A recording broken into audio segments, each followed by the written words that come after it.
Hello students, good morning everyone. Welcome back to first PU electronics classes. ಮೊನ್ನೆ ಕ್ಲಾಸಲ್ಲಿ ನಾವು Ohm's ಲಾದ ಬಗ್ಗೆ ಒಂದಿಷ್ಟು ವಿಷಯಗಳನ್ನು ಕಲ್ತ್ಕೊಂಡಿದ್ದೀವಿ. Okay, first statement of Ohm's ಲಾನ ಅದರ ಏನು ವಾಕ್ಯಗಳೇನಿದೆ, ಅದರ ಪ್ರಮೇಯಗಳೇನಿದೆ ಅದನ್ನು ನಾವು ಸರಿಯಾಗಿ ಅರ್ಥ ಮಾಡಿಕೊಳ್ಬೇಕು, ಸರಿಯಾಗಿ ಓದ್ಕೊಳ್ಬೇಕು, ಸರಿಯಾಗಿ ತಿಳ್ಕೊಂಡಿರಬೇಕು. Okay, the statement is current flowing through a conductor is directly proportional to the potential difference across its ends provided the temperature and other physical conditions remain constant. Okay, andre I, current flowing through the conductor, let it be I, if V is the potential difference across that conductor, then I is proportional to V. I is proportional to V.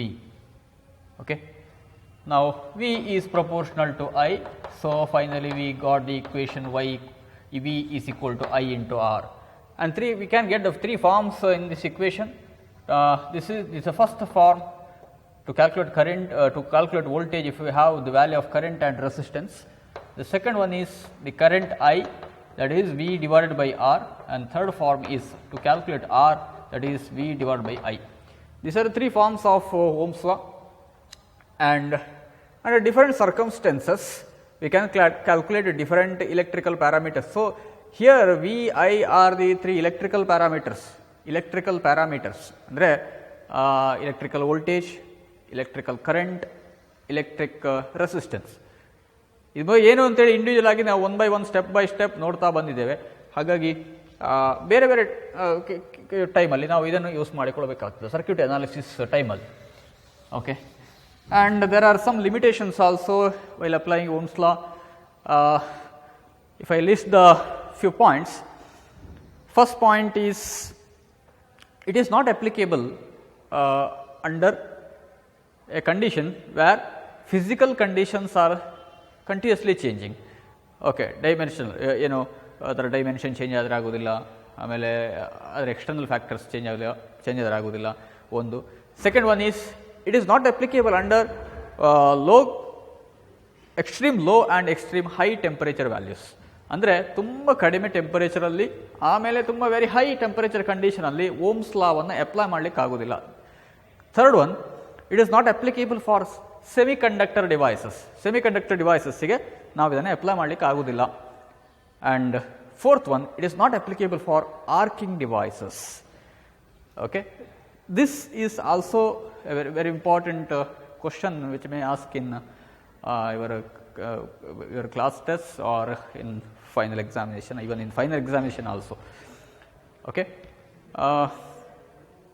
ತುಂಬ ಸುಲಭವಾದಂಥ ಒಂದು topic ಇದು Ohm's law ಅಂತ ಹೇಳೋದು, ತುಂಬ ಸುಲಭವಾದ topic, ಅಷ್ಟೇ important ಕೂಡ. ನೀವು ಎಲೆಕ್ಟ್ರಾನಿಕ್ಸ್ ವರ್ಲ್ಡ್ಗೆ ಇನ್ನು ಎಂಟರ್ ಆಗ್ತೀರಿ ಒನ್ ಬೈ ಒನ್, ಸ್ವಲ್ಪ ಹೈಯರ್ ಟಾಪಿಕ್ಸನ್ನು ಸ್ಟಡಿ ಮಾಡಲಿಕ್ಕೆ ಹೋಗುವಾಗ ಎಲ್ಲದಕ್ಕೂ ಫೈನಲಿ ನೀವು ಅದನ್ನು ಬ್ರೇಕ್ ಮಾಡ್ತಾ ನೋಡಿದರೆ, ನೀವು ರೂಟ್ ಲೆವೆಲ್ಗೆ ಹೋಗಬೇಕಿದ್ರೆ ಈ ಲಾವನ್ನು ನೀವು ಅದರ ಇಂಪಾರ್ಟೆನ್ಸನ್ನು ಅರ್ಥ ಮಾಡಿಕೊಳ್ತೀರಿ. Understood? Next thing is the circuit symbol of resistance. What is resistance? Resistance is the property of any material that opposes the flow of electric current. Resistance ಅಂದ್ರೆ ಏನು? It is a resistance, it is opposition offered by the any material to the flow of electric current. ಅಂದರೆ ನೀವು electric ಕರೆಂಟಿಗೆ ನೀವು ಅದನ್ನು expose ಮಾಡಿದರೆ, ಅಂದರೆ ನೀವು ಅಲ್ಲಿ ಒಂದು ಪೊಟೆನ್ಷಿಯಲ್ ಡಿಫರೆನ್ಸ್ ಕನೆಕ್ಟ್ ಮಾಡಿದರೆ ಅಲ್ಲಿ ಅದು ಕರೆಂಟನ್ನು ಅಲೋ ಮಾಡ್ತದಾ, ಬ್ಲಾಕ್ ಮಾಡ್ತದಾ, ಅಥವಾ ಸ್ವಲ್ಪನೇ ಬಿಡ್ತದಾ, ಈ ಥರ ಚಾರ್ಜಸ್ ಮೂವ್ ಆಗಬೇಕಿದ್ರೆ ಅದನ್ನು ಪಾತ್ ಬೇಕು, ಅದನ್ನು ನಾವು ಏನು ಮೆಟೀರಿಯಲ್ ಅಂತೇಳಿ ಪರ್ಟಿಕ್ಯುಲರ್ ಆಗಿ ಫಿಕ್ಸ್ ಮಾಡ್ತೇವೆ, ಅಲ್ಲಿ ಹೇಳ್ತೇವೆ ಅದನ್ನು. ಅದು ಕರೆಂಟನ್ನು ಅಲೋ ಮಾಡಿದರೆ, ಅಂದರೆ ಚಾರ್ಜಸ್ ಮೂವ್ ಆಗಲಿಕ್ಕೆ ಬಿಟ್ಟರೆ ಅದನ್ನು ನಾವು ಕಂಡಕ್ಟರ್ ಅಂತ ಹೇಳ್ತೇವೆ. ಓಕೆ, ಅಲ್ಲಿ ರೆಸಿಸ್ಟೆನ್ಸ್ ಹೈ ಇದ್ದರೆ, ಕರೆಂಟ್ ಹೋಗೋದೇ ಇಲ್ಲ ಅಂತ ಹೇಳಿದರೆ ಅದನ್ನು ನಾವು ಇನ್ಸುಲೇಟರ್ ಅಂತ ಹೇಳ್ತೇವೆ. ಓಕೆ, ಅದೆಲ್ಲದು ಅದು ಒಂದು ಕಡೆ ಅದು ಕಂಡಕ್ಟರ್ ಅಲ್ಲ, ಇನ್ನೊಂದು ಕಡೆ ಇನ್ಸುಲೇಟರ್ ಅಲ್ಲ. ಅಂದರೆ ಕಂಡಕ್ಟರ್ನಷ್ಟು ಕರೆಂಟ್ ಫ್ಲೋ ಆಗೋದಿಲ್ಲ, ಹಾಗೆ ಅಂತ ಹೇಳಿ ಫ್ಲೋ ಆಗೋದೇ ಇಲ್ಲ ಅಂತೇಳಿ ಅಲ್ಲ ಇನ್ಸುಲೇಟರ್ ಕೇಸಿನ ಹಾಗೆ. ಸೊ ನಾವು ಏನು ಹೇಳ್ತೇವೆ, ವಾಹಕ, ಅವಾಹಕಗಳು, ಆಮೇಲೆ ಅರೆವಾಹಕಗಳು, ಈ ಥರ ಮೂರು ವಿಭಾಗದಲ್ಲಿ ನಾವು ಕನ್ನಡದ ವಿಷಯದಲ್ಲ ಮಾತಾಡ್ತೇವೆ. ವಾಹಕ ಅಂದರೆ ಕಂಡಕ್ಟರ್, ಅರೆವಾಹಕ ಅಂದರೆ ಸೆಮಿ ಕಂಡಕ್ಟರ್, ಅವಾಹಕ ಅಂತ ಹೇಳಿದ್ರೆ ಏನು? ಅದು ಇನ್ಸುಲೇಟರ್. ಓಕೆ, ಈಗ ಇದನ್ನು ಹೇಗೆ ಕ್ಲಾಸಿಫೈ ಮಾಡಿದ್ದು ಅಂತ ಹೇಳಿದರೆ ಅಲ್ಲೊಂದು ಫ್ಯಾಕ್ಟರ್ ಇದೆ, ಏನು? Resistance. Resistance is the opposition offered by any material to the flow of electric current. So ಈ ರೆಸಿಸ್ಟೆನ್ಸನ್ನು ನಾವು ಹೇಗೆ ಸಿಂಬಾಲಿಕಲಿ ರೆಪ್ರೆಸೆಂಟ್ ಮಾಡ್ತೇವೆ? ನೀವು ರೆಸಿಸ್ಟೆನ್ಸ್ ಅಂತ ಹೇಳುವ, ರೆಸಿಸ್ಟರ್ ಅಂತ ಹೇಳೋದನ್ನು ನೀವು ನೋಡಿರ್ಬೋದು. ಸರ್ಕ್ಯೂಟ್ ಯಾವುದನ್ನು ನೀವು ಓಪನ್ ಮಾಡಿ ನೋಡಿ, ನಿಮ್ಮ ಟಿ ವಿಯ ಇದನ್ನು ನೋಡ್ಬೋದು ಅಥವಾ ಮದರ್ ಬೋರ್ಡ್ ನೋಡ್ಬೋದು, ಎಲ್ಲಿ ಬೇಕಿದ್ದು ನೋಡಿ. ಎಲೆಕ್ಟ್ರಿಕಲ್ ಸರ್ಕ್ಯೂಟ್ ಅಂತ ಹೇಳಿ ನೀವು ಎಲ್ಲೆಲ್ಲ ನೀವು ನೋಡ್ತೀರಿ. ಅದನ್ನು ಓಪನ್ ಮಾಡಿ ನೋಡಿದರೆ ಇಲ್ಲಿ ನೀವು ರೆಸಿಸ್ಟರನ್ನು ಐಡೆಂಟಿಫೈ ಮಾಡ್ತೀವಿ. ಒಂದು ಸಿಲಿಂಡ್ರಿಕಲ್ ಶೇಪ್ಡ್, ಅದರ ಮೇಲೆ ಕಲರ್ ಬ್ಯಾಂಡ್ಸ್ ಇರುವಂಥ ಒಂದು ಮೆಟೀರಿಯಲ್ ಅದು. ಓಕೆ, ಸೊ ಅದನ್ನು ನಾವು ಡಯಾಗ್ರಾಮನ್ನು ಆಸ್ ಇಟ್ ಈಸ್ ನಾವು ಇಲ್ಲಿ ಪ್ರಿಂಟ್ ಮಾಡಲಿಕ್ಕಿಲ್ಲ, ಬರೀಲಿಕ್ಕಿಲ್ಲ. ಅದಕ್ಕೆ ಸಿಂಬಾಲಿಕ್ ರೆಪ್ರೆಸೆಂಟೇಷನ್ ಅಂತ ಹೇಳ್ತೇವೆ. Symbolic representation of resistor is like this. ಹೇಗೆ ಡ್ರಾ ಮಾಡೋದು? ಜಿಗ್ಜ್ಯಾಗ್ ಲೈನ್ ಡ್ರಾ ಮಾಡೋದು ಹೇಗೆ? ಇದು ಜಿಗ್ಜ್ಯಾಗ್ ಲೈನ್, ಅದನ್ನೇ ಡ್ರಾ ಮಾಡಬೇಕು. ಸ್ವಲ್ಪ ಚೆನ್ನಾಗಿ ಡ್ರಾ ಮಾಡಬೇಕಷ್ಟೇ. ಹೇಗೆ? 1 or 3 zigzag lines. ಹೀಗೆ. This is the symbol of resistor. Okay, ಏನು ಮೆನ್ಷನ್ ಮಾಡಬೇಕು? R is the notation for resistor. Okay, this is notation for resistor. This is one end of that resistor, other end of that resistor. And we do not draw these polarities, plus ಮತ್ತು minus ಅಂತ ಹೇಳುವ symbol ಇಲ್ಲಿ ಇಲ್ಲ. ಯಾಕೆಂತ ಹೇಳಿದರೆ ಯಾವುದೇ ಡೈರೆಕ್ಷನಲ್ಲಿ current ಹೋದರೂ ಕೂಡ, ಚಾರ್ಜಸ್ ಹೀಗೂ ಮೂವ್ ಆಗ್ಬೋದು ಅಥವಾ ಇನ್ನೊಂದು ಅಪೋಸಿಟ್ ಡೈರೆಕ್ಷನ್ ಮೂವ್ ಆದರೂ ಕೂಡ ಅದರ resistance value same. Okay, it's resistance value remain constant for both the possible directions of electric current. Current ಹೀಗೆ ಫ್ಲೋ ಆಗ್ಬೋದು. That depends upon the polarity of potential difference. Okay, if current is in this direction, or if current is in opposite direction also, resistance value remains same. Resistance value fix ಆಗಿರ್ತದೆ. Its SI unit is ohm. SI unit ohm. Okay, now all materials are having its natural resistance. We call it as body resistance. ಯಾವುದೇ ಮೆಟೀರಿಯಲ್ನ ನೀವು ತಗೊಳ್ಳಿ, ಏನು ಬೇಕಿದಿರಲಿ, ಅದು ಕಲ್ಲು ತುಂಡು ಇರ್ಬೋದು, ಒಂದು ಮಣ್ಣಿನ ಪೀಸ್ ಇರ್ಬೋದು, ಅಥವಾ ವುಡನ್ ಬಾಕ್ಸ್ ಇರ್ಬೋದು, ಅಥವಾ ಕಾಪರ್ ವೈರ್ ಇರ್ಬೋದು, ಅಥವಾ ಇನ್ಯಾವುದೇ ಸಿಲಿಕಾನ್ ಡಿವೈಸಸ್ ಇರ್ಬೋದು, ಎಲ್ಲದೂ ಕೂಡ ಅದರದ್ದೇ ಆದ ಬಾಡಿ ರೆಸಿಸ್ಟೆನ್ಸ್ ಅಂತ ಹೇಳೋದು ಫಿಕ್ಸ್ ಆಗಿರ್ತದೆ. ಬಾಡಿ ರೆಸಿಸ್ಟೆನ್ಸ್ ಇದೆ. ಬಟ್ ಪ್ರಾಕ್ಟಿಕಲ್ ಎಲೆಕ್ಟ್ರಾನಿಕ್ ಸರ್ಕ್ಯೂಟಲ್ಲಿ ನೀವು ಈ ಥರ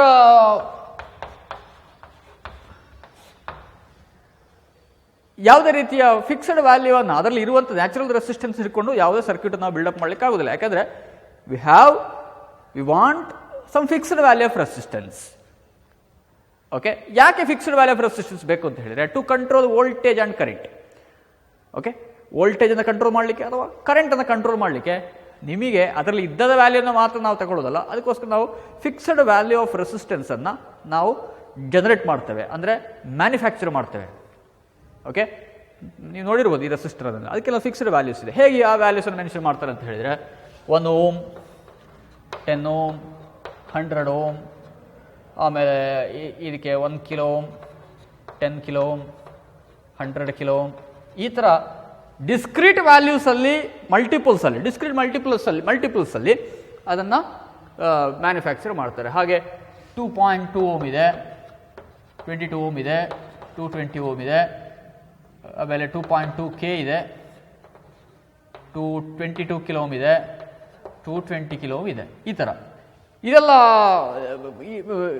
ಡಿಸ್ಕ್ರೀಟ್ ವ್ಯಾಲ್ಯೂಸ್, ನಿಮಗೆ ಮಾರ್ಕೆಟಲ್ಲಿ ಸಿಗುವಂಥ ವ್ಯಾಲ್ಯೂಸ್ ಅಲ್ಲ. ಈ ವ್ಯಾಲ್ಯೂಸನ್ನು ಕೇಳಿ ಸಿಗ್ತದೆ. ಆಮೇಲೆ ನೆಕ್ಸ್ಟ್ 3.3 ಓಮ್ ಇದೆ, 33 ಓಮ್ ಇದೆ, 330 ಓಮ್ ಇದೆ, 3.3 ಕಿಲೋ ಓಮ್ ಇದೆ, ಆಮೇಲೆ 33 ಕಿಲೋ ಓಮ್ ಇದೆ, 330 ಕಿಲೋ ಓಮ್ ಇದೆ. ನೋಡಿ, ವ್ಯಾಲ್ಯೂಸ್ ಎಲ್ಲ ಸಿಗೋದು ಈ ರೇಂಜಲ್ಲಿ ನಿಮಗೆ. Suppose if I want a value which is midway between 1 ohm and 2.2 ohm, what you have to do? That is the question. In market you should not get, you won't get any values which is intermediate between these two values, 1 to 2.2 ohm you won't get, 2.2 to 3.3, in between 2.2 to 3.3 you will not get any values. So under such cases ಅದಕ್ಕೆ ಏನು ಮಾಡ್ತೇವೆ ಅಂತ ಕೇಳಿದರೆ, ಇದರ middle values ಬೇಕು ಅಂತಿದ್ರೆ you should go for combination of resistor. So today I am going to take the topic of combination of resistor. Combination of resistors. Combination ಮಾಡೋದ್ರೆ ಹೇಗೆ? There are two types of combinations in the resistors. That is possible in the case of resistor. First one is series combination and second one is parallel combination. Series combination and parallel combination. These are the two types of combinations possible in resistors. Combination ಮಾಡೋದು. Combination ಅಂದ್ರೆ ಏನು? Combination ಅಂದ್ರೆ ಏನು? Combine ಮಾಡೋದು. Combine ಮಾಡೋದು ಅಂದ್ರೆ ಏನು? ಜೋಡಿಸುವಂಥದ್ದು, connect ಮಾಡುವಂಥದ್ದು. ಎರಡು ಅಥವಾ ಎರಡಕ್ಕೆ ಮಿನಿಮಮ್ ಎರಡು ಬೇಕು. ಕನೆಕ್ಟ್ ಮಾಡಬೇಕಿದ್ರೆ ಎರಡು ಅಥವಾ ಎರಡಕ್ಕಿಂತ ಜಾಸ್ತಿ. ಓಕೆ, ಸೀರೀಸ್ ಮಾಡ್ಬೋದು. ಸೀರೀಸ್ ಆಗಿ ಕನೆಕ್ಟ್ ಮಾಡೋದಂದ್ರೆ ಹೇಗೆ? ಪ್ಯಾರಲಲ್ ಆಗಿ ಕನೆಕ್ಟ್ ಮಾಡೋದಂದ್ರೆ ಹೇಗೆ? So first let us see about series combination. Two resistors are set to be in series. ಎರಡು ರೆಸಿಸ್ಟರ್ ಅನ್ನು ನಾವು ಸೀರೀಸ್ ಇದೆ ಅಂತ ಹೇಳಿ ಹೇಗೆ ಹೇಳ್ತೇವೆ ಅಂತ ಹೇಳಿದ್ರೆ, if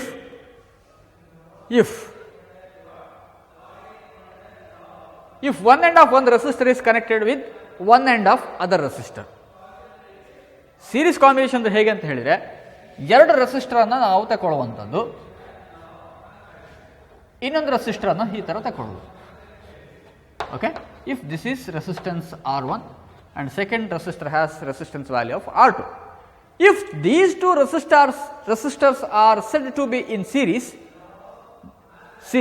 if one end of one resistor is connected with one end of other resistor, if these two resistors are connected like this, take one wire or say take one soldering gun and you solder these 2 points using soldering metal. Okay, ಅಂದರೆ ಈ terminal ಒಂದು ಇದರ ಒಂದು ಎಂಡನ್ನು ಇನ್ನೊಂದರ ಒಂದು ಎಂಡಿನೊಟ್ಟಿಗೆ link ಮಾಡಿದ್ರೆ ಆಯ್ತು, ಅಷ್ಟೇ, ಮುಗೀತಲ್ಲಿಗೆ. ಓಕೆ, 2 or more ರೆಸಿಸ್ಟರ್ಸ್, ಇನ್ನೊಂದು ರೆಸಿಸ್ಟರ್ ತಗೊಳ್ತೇನೆ ನಾನು. ಆವಾಗ ಹೇಗೆ ಕನೆಕ್ಟ್ ಮಾಡ್ಬೋದು? If this is R3, then if you want to connect it in series with the other combination, just this end is connected to the one end of other resistor, free end of other resistor. Okay, ಇದು series combination. Okay, ಇನ್ನೇನು ಮಾಡ್ಬೋದು ನೀವು? Series combination ಇನ್ನೊಂದು ರೆಸಿಸ್ಟರ್ನ ತಗೊಳ್ತೇನೆ, R4. How do you connect it in series? Either you can connect this end of resistor with this, or this end of resistor with the other point. You may connect it here also, or you may connect it to here also. ಎರಡು possibilities ಇದೆ. Okay, this is about series combination. And after series combination, you should get two free ends. Series connect ಮಾಡಿ ಆದಮೇಲೆ ಅದರ end result circuit ಲಾಸ್ಟ್ಗೆ ಏನಿರುತ್ತೆ ಅಂತ ಹೇಳಿದ್ರೆ, ಒಂದು ಪಾಯಿಂಟ್ ಕನೆಕ್ಟ್ ಆಗಿರ್ತದೆ, ಆಮೇಲೆ ನಿಮಗೆ ಎರಡು ಎಂಡ್ ಫ್ರೀ ಆಗಿ ಇರಬೇಕು. ಇಲ್ಲಿ ನೋಡಿ, ಇದೆಂಡ್ ಫ್ರೀ, ಈ ಎಂಡ್ ಫ್ರೀ, ಅದರ ಮಿಡಲ್ ಎಲ್ಲಿ ಕೂಡ ಯಾವುದು ಕೂಡ ಫ್ರೀ ಎಂಡ್ ಇಲ್ಲ. ಅಂದರೆ ಎರಡು ಇನ್ನೊಂದು ಸರ್ಕ್ಯೂಟ್ ಅಥವಾ ಇನ್ನೊಂದು ಯಾವುದೇ ವೈರ್ ಕನೆಕ್ಟ್ ಆಗಿರುವುದಿಲ್ಲ, ಅದು ಫ್ರೀ ಎಂಡ್ ಆಗಿರ್ತದೆ. This is series combination. Okay, if one end of one resistor is connected with one end of other resistor, such combination is known as series combination. Understood? Next, what about parallel combination? If two or more resistors are said to be in parallel, if both the end of resistor is connected with both the end of other resistors. If two or more resistors are said to be in parallel, if both the ends of a resistor is connected with both the ends of other resistor. ಎರಡು resistor ಅಂತ connect ನಾನು consider ಮಾಡಿದೆ. If R1 and R2 are the two resistor which are to be connected in parallel, ಅದನ್ನು ನಾನು parallel connect ಮಾಡಬೇಕು ಅಂತಿದ್ರೆ ಅಲ್ಲಿ ಹೇಗೆ ಕನೆಕ್ಟ್ ಮಾಡಬೇಕು? ಎರಡು end, both the ends of A resistor is connected with both the ends of other resistor. ಇದರ both the end ಮತ್ತು ಇದರ ಎರಡು ಎಂಡನ್ನು ನೀವು ಕನೆಕ್ಟ್ ಮಾಡಿದರೆ ಅದು ಪ್ಯಾರಲಲ್ ಕಾಂಬಿನೇಷನ್ ಆಗ್ತದೆ. ಇಲ್ಲಿ ಕನೆಕ್ಟ್ ಆಗಿಲ್ಲ, ಏನು ಮಾಡಬೇಕು ನಾನು? Take one wire, you make it short, ಇದನ್ನು ನೀವು ಈ ಥರ ಕನೆಕ್ಟ್ ಮಾಡಿದರೆ ಆಯಿತು. ನಾವು here also we have two free ends, but they are connected with the 2 points. R1 ಮತ್ತು R2 ನ ಎಂಡನ್ನು ಕನೆಕ್ಟ್ ಮಾಡಿ ಆಮೇಲೆ ಅದು ಫ್ರೀ ಆಗಿರುವಂಥದ್ದು. ಓಕೆ, ಇಲ್ಲಿ ನೋಡಿ. ಓಕೆ, ಪ್ಯಾರಲಲ್ ಕಾಂಬಿನೇಷನ್ ಏನು ನಿಮಗೆ ಕಾಣ್ತದೆ ಅಂತ ಹೇಳಿ, ಒಂದು ಲೂಪ್ ಕಾಣ್ತದೆ. ಹೀಗೆ ಒಂದು ಲೂಪ್ ಅಂದ್ರೇನು? ಯಾವುದನ್ನು ಪಾಯಿಂಟ್ ಸ್ಟಾರ್ಟ್ ಮಾಡಿ ಒಂದು ರೌಂಡ್ ಹೊಡೋದು, ಒಂದು ಸರ್ಕ್ಯೂಟ್ ಹೊಡೋದು, ಪುನಃ ಅದೇ ಪಾಯಿಂಟಿಗೆ ಬರ್ತದೆ. ಇಲ್ಲಿ ನೋಡಿ, ಇದು ಹೀಗೆ ಬಂದು ಪುನಃ ನೀವು ಈ ಪೊಸಿಷನ್ಗೆ ಬರ್ತೀರಿ. So in parallel combination it looks like A loop. Parallel combination ಹೇಗಿರ್ತದೆ ಅಂತ ಕೇಳಿದರೆ ಅದೊಂದು ಲೂಪಿನ ಹಾಗೆ ಕಾಣ್ತದೆ. ಒಂದು ಸರ್ಕ್ಯೂಟ್ ಹೊಡಿಬೋದು ನಿಮಗೆ, ಒಂದು ಹೊಡೆದು ಹೋಗಿ ಪುನಃ ಇನಿಷಿಯಲ್ ಪಾಯಿಂಟಿಗೆ ಬರ್ಬೋದು. ಅದು parallel combination. Understood? If both the ends of a resistor is connected with both the ends of other resistor. If two or more resistors are said to be in parallel, how it should be connected? If both ends of one resistor is connected with both ends of other resistors. Okay, that is parallel combination. Now the natures of series combination, properties of series combination. Properties. What are the properties of series combination?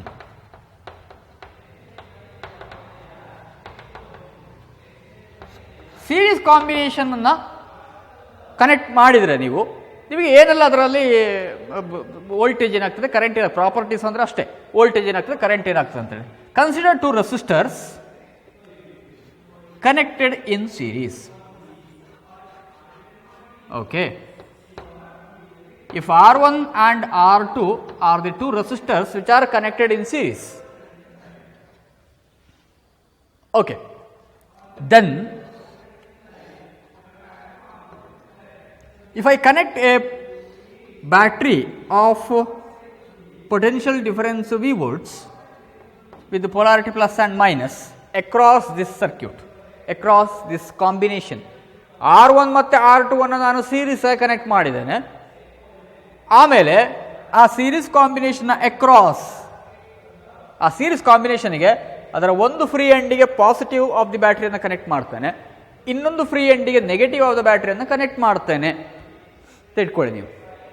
Okay, ಈಗ ಏನಾಗ್ತದೆ ಈ ಸರ್ಕ್ಯೂಟಲ್ಲಿ ಏನನ್ನು ನೀವು observe ಮಾಡುವುದು? ಇಲ್ಲಿ ಎರಡು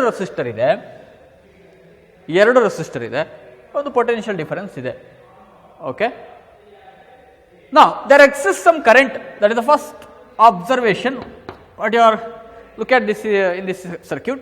Okay, first observation ಏನು ಅಂತ ಕೇಳಿದರೆ, ಕರೆಂಟ್ ಇದೆ. ಈ ಥರ ಪೊಟೆನ್ಷಿಯಲ್ ಡಿಫರೆನ್ಸ್ ಇದ್ದರೆ ಎಲೆಕ್ಟ್ರಾನ್ಸ್ ಹೇಗೆ ಮೂವ್ ಆಗ್ತದೆ? ಹೀಗೆ ಮೂವ್ ಆಗ್ತದೆ. ನೆಗೆಟಿವ್ ಸ್ಟಾರ್ಟ್ ಆಗಿ ಪಾಸಿಟಿವ್ ಎಂಡ್ ಆಗ್ತದೆ. ಅವ್ರ ಕನ್ವೆನ್ಷನಲ್ ಕರೆಂಟ್ ಡೈರೆಕ್ಷನ್ ಏನು? ಅದು ಆಪೋಸಿಟ್ ಡೈರೆಕ್ಷನ್. ಕರೆಂಟ್ ಹೋಗುವುದು ಹೀಗೆ, ಆಕ್ಚುಯಲ್ ಮೂವ್ಮೆಂಟ್ ಆಫ್ ಎಲೆಕ್ಟ್ರಾನ್ ಹೇಗೆ, ಬಟ್ ಕರೆಂಟ್ ಹೋಗೋದು ಹೇಗೆ? It is quite opposite to the direction of movement of electron. Okay, this is the direction of current.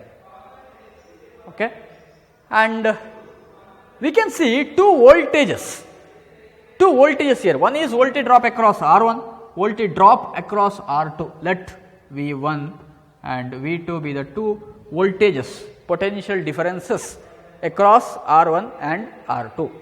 ಎರಡು ಪೊಟೆನ್ಷಿಯಲ್ ಡಿಫರೆನ್ಸ್ ಬೇಕಲ್ಲಿ. ಯಾಕೆ ಅಂತ ಹೇಳೋದು ಡಿಸ್ಕಸ್ ಮಾಡುವ ಈಗ. ಓಕೆ, ಕರೆಂಟ್ ಎಷ್ಟಿರ್ತದೆ? I. Current in series combination remains same. current through resistors, current through both the resistors remains same.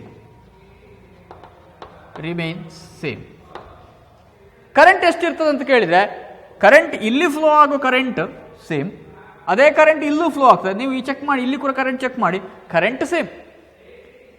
Current difference ಬರುವುದಿಲ್ಲ ನಿಮಗೆ, ಕರೆಂಟ್ ಅಷ್ಟೇ ಬರ್ತದೆ. Okay, suppose after you switch on the circuit, the power supply, if 1 ampere is observed in this particular point, same 1 ampere is observed in this particular here also. Okay, and same 1 ampere is flowing here also. At anywhere if you find the value of if you measure the value of electric current, it remains same. ಅಂದರೆ current ಇಲ್ಲಿ ಇದ್ದ ಕರೆಂಟೇ ಇಲ್ಲೂ flow ಆಗ್ತದೆ, and same is flowing through the other resistor also. Current remains same. Okay, but current value may be decreased with the increase in series combination, increase in number of resistors. ಈಗ current same ಇರ್ತದೆ, ಹೌದು. ಹಾಗೆಂತ ಹೇಳಿ ನೀವು ಈ resistor ಇಲ್ಲದಿರಬೇಕಾದ ಈ ಕರೆಂಟ್ಗಿಂತ, ಅಂದರೆ ಈ current ಇಲ್ಲಿ ಇಲ್ಲ ಅಂತಿದ್ರೆ, ರೆಸಿಸ್ಟರ್ ಇಲ್ಲಿ ಇಲ್ಲ ಅಂತಿದ್ರೆ ಇದರ ಕರೆಂಟ್ ವ್ಯಾಲ್ಯೂ ಜಾಸ್ತಿ ಬರ್ಬೋದು. ಆಮೇಲೆ ನೀವು ಇದನ್ನು ಕನೆಕ್ಟ್ ಮಾಡಿ ಆದಮೇಲೆ ಆ ವ್ಯಾಲ್ಯೂ ಆಫ್ ಕರೆಂಟ್ ಡಿಕ್ರೀಸ್ ಆಗ್ತದೆ. ಯಾಕಂತ ಹೇಳಿದರೆ ರೆಸಿಸ್ಟೆನ್ಸ್ ಇನ್ಕ್ರೀಸ್ ಆದರೆ ಕರೆಂಟ್ ಡಿಕ್ರೀಸ್ ಆಗ್ತದೆ. ಏನು? Ohm's law, I is equal to V divided by R. V divided by R. I is inversely proportional to resistors. Current ಅಂತ ಹೇಳೋದು ರೆಸಿಸ್ಟೆನ್ಸ್ಗೆ ಇನ್ವರ್ಸ್ಲಿ ಪ್ರಪೋರ್ಷನಲ್. ಅದು resistance ಕಡಿಮೆ ಇದ್ದರೆ ಕರೆಂಟ್ ಜಾಸ್ತಿ ಬರ್ತದೆ. ಅಂದರೆ ರೆಸಿಸ್ಟೆನ್ಸ್ ಕಡಿಮೆ ಇದೆ ಅಂತ ಹೇಳಿದ್ರೆ ಅರ್ಥ ಏನು? ಒಪೋಸಿಷನ್ ಕಡಿಮೆ. ಒಪೋಸಿಷನ್ ಕಡಿಮೆ ಅಂತ ಅಂದರೆ ಅಲ್ಲಿ ಚಾರ್ಜಸ್ ತುಂಬ ಫ್ರೀಯಾಗಿ ಮೂವ್ ಆಗ್ತದೆ, ಅದರ ಕರೆಂಟ್ ವ್ಯಾಲ್ಯೂ ಜಾಸ್ತಿ ಬರ್ತದೆ. ಸೊ ಸೀರೀಸ್ ಕಾಂಬಿನೇಷನ್ ನೀವು ಕರೆಕ್ಟ್ ಮಾಡಿದರೆ ರೆಸಿಸ್ಟೆನ್ಸ್ ವ್ಯಾಲ್ಯೂ ಜಾಸ್ತಿ ಬರ್ಬೋದು, ಜಾಸ್ತಿ ಆಗ್ತದೆ. ಯಾಕಂದರೆ ಇಷ್ಟು ಮಾತ್ರ ಒಪೋಸಿಷನ್ ಇದ್ದದ್ದು ಕರೆಂಟಿಗೆ.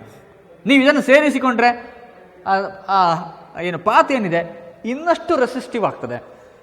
ಇಲ್ಲೊಂದು ರೆಸಿಸ್ಟರ್ ಕನೆಕ್ಟ್ ಮಾಡಿದರೆ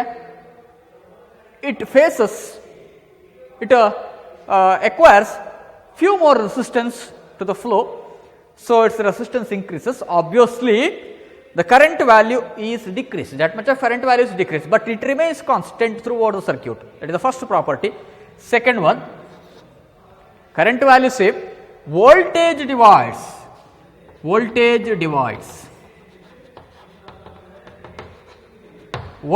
divide ಆಗ್ತದೆ. ಅರ್ಥ ಏನು? ವೋಲ್ಟೇಜ್ ಡಿವೈಡ್ ಆಗ್ತದೆ ಅರ್ಥ ಏನು? Voltage, C we have two potential differences across two resistors, V1 and V2. Okay, voltage ಎಲ್ಲಿ ಡಿವೈಡ್ ಆಗ್ತದೆ? Voltage divides across each resistor.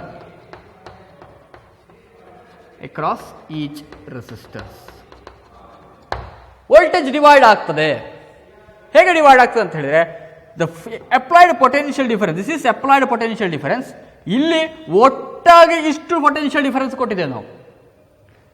Voltage ಎಷ್ಟು ಅಪ್ಲೈ ಮಾಡಿದ್ದೇವೆ ಅಂತ ಕೇಳಿದ್ರೆ, for example if 4 volt is applied across these two resistors, 4 volt ಅನ್ನ ನಾವು ಇದಕ್ಕೆ ನೀವು ಅಪ್ಲೈ ಮಾಡಿದರೆ R1 ಅಲ್ಲಿ ಕರೆಂಟ್ ಫ್ಲೋ ಆಗಬೇಕಿದ್ರೆ ಅದರಲ್ಲಿ out of 4 volt a portion of potential difference is utilized by this resistor. Okay, ಈಗ ಅದರ ಸಿಂಪಲ್ ಆಗಿ ಹೇಳ್ತಿದ್ದೆ ನಿಮಗೆ, 1-2 ವರ್ಕ್ ಇದೆ. ಓಕೆ, ಈಗ ಹೇಗೆ ಅಂತ ಹೇಳಿದರೆ, ಒಬ್ಬ ವರ್ಕ್ ಮಾಡೋದು, ಒಬ್ಬ ಕೂಲಿ ಕೆಲಸದವ ತಿಳ್ಕೊಳ್ಳಿ, ಅವನಿಗೆ ನೀವು ಒಂದು ಟಾಸ್ಕ್ ಕೊಡ್ತೀರಿ. ಏನು ಅಂತ ಹೇಳಿದರೆ, 2 ಕಲ್ಲನ್ನು ಎತ್ತಿಕೊಂಡು ಹೋಗಬೇಕು. ಅವನು 2 ಕಲ್ಲನ್ನು ಎತ್ತಿಕೊಂಡು ಹೋಗಬೇಕು ಅಂತೇಳಿ, ಎಲ್ಲಿಂದ? ಈ ಪೊಸಿಷನಿಂದ ಈ ಪೊಸಿಷನಿಗೆ ಹೋಗಬೇಕು ಅಂತೇಳಿ. ಓಕೆ, ಬೆಳಿಗ್ಗೆ ಅವರಿಗೆ ಒಂದಿಷ್ಟು ಎನರ್ಜಿ ಇರ್ತದೆ, ವರ್ಕ್ ಮಾಡಬೇಕಿದ್ರೆ ಆ ಕೆಲಸದವರಿಗೆ ಎನರ್ಜಿ ಅಂತ ಬೇಕು. ಓಕೆ, ಆ ಎನರ್ಜಿಯನ್ನು ಯುಟಿಲೈಸ್ ಮಾಡಿಕೊಂಡೆ ಅವ್ರು ವರ್ಕ್ ಮಾಡೋದು. ನೀವು ಕೊಟ್ಟಂಥ ಟಾಸ್ಕ್ ಇದು ಕಲ್ಲು, ಸ್ಟೋನ್ 1 ಸ್ಟೋನ್ 2, 2 ಸ್ಟೋನ್ ಕಲ್ಲು, ಇದು ಏನು ಸ್ಟೋನ್ಗಳು, 2 ಕಲ್ಲನ್ನು ಏನು ಮಾಡಬೇಕು ಅವರು? ಫಸ್ಟ್ ಏನು ಮಾಡ್ತಾರೆ ಅಂತ ಹೇಳಿದರೆ, 1 ಕಲ್ಲನ್ನು ಕೊಂಡೋಗಿ ಈ ಪೊಸಿಷನ್ಗೆ ಇಡ್ತಾರೆ. ಓಕೆ, ಈಗ ಈ ಕಲ್ಲನ್ನು ಕೊಂಡೋಗಿ ಇಲ್ಲಿ ಇಟ್ಟ ಮೇಲೆ ಅವರಲ್ಲಿರುವಂಥ ಎನರ್ಜಿ ಒಂದಿಷ್ಟು ಪೋರ್ಷನ್ ಕಡಿಮೆ ಆಯಿತು ಅಲ್ವಾ? ಅರ್ಥ ಆಯ್ತಾ ಏನು ಅಂತೇಳಿ? ಈ ಕಲ್ಲನ್ನು ಕೊಂಡೋಗಿ ಇಲ್ಲಿ ಇಡಬೇಕಿದ್ರೆ ಅವರ ಏನೊಂದು ಎಷ್ಟು ಎನರ್ಜಿ ಇತ್ತು ಅಷ್ಟು ಎನರ್ಜಿ ಅವ್ರಿಗೆ ಕಡಿಮೆ ಆಗೇ ಆಗ್ತದೆ. ಸುಸ್ತು ಆಗಲೇಬೇಕಲ್ವಾ? ಬಾಡಿಗೆ ಎನರ್ಜಿ, ಬಾಡಿಯಲ್ಲಿರುವ ಎನರ್ಜಿ ಕಡಿಮೆ ಆಗುವಂತೆ ಅರ್ಥೇನು? ಅವರಷ್ಟು ಎನರ್ಜಿಯನ್ನು ಯುಟಿಲೈಸ್ ಮಾಡಿದ್ದಾರೆ. ಅರ್ಥ ಆಯ್ತಾ?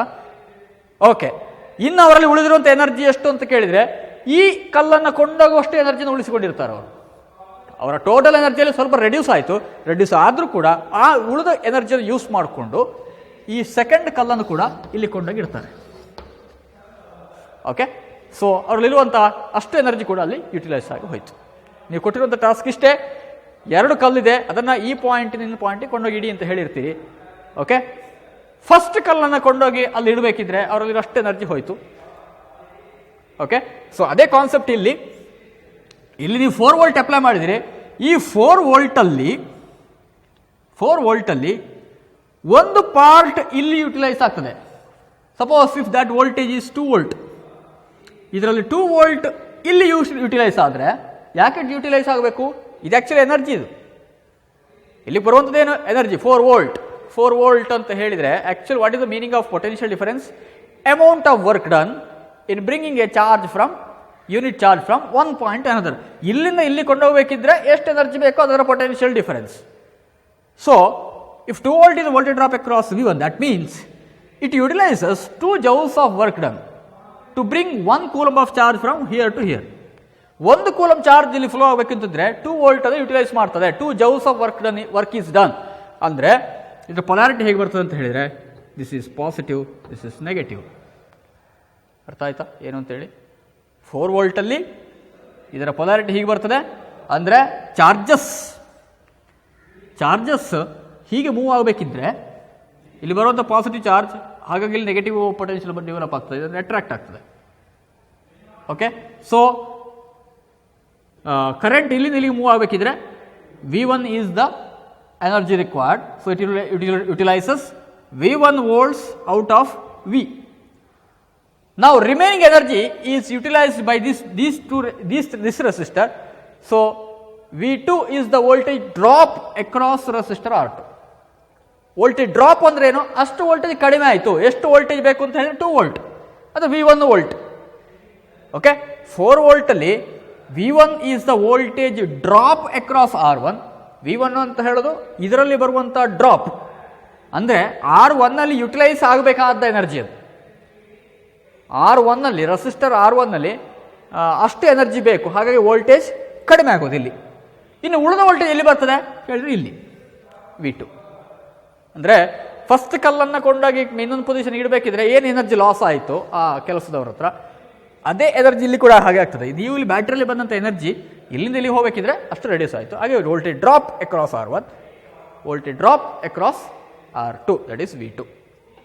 So voltage divides across each resistor. Voltage divides across each resistor, voltage divide ಆಗ್ತದೆ. So if 2 resistors are said to be in series, if one end of one resistor is connected with one end of other resistor. Okay, the properties are: first one, current through both the resistors remains same, current throughout the circuit remains same. Second point is voltage divides across each resistor. Okay, thank you.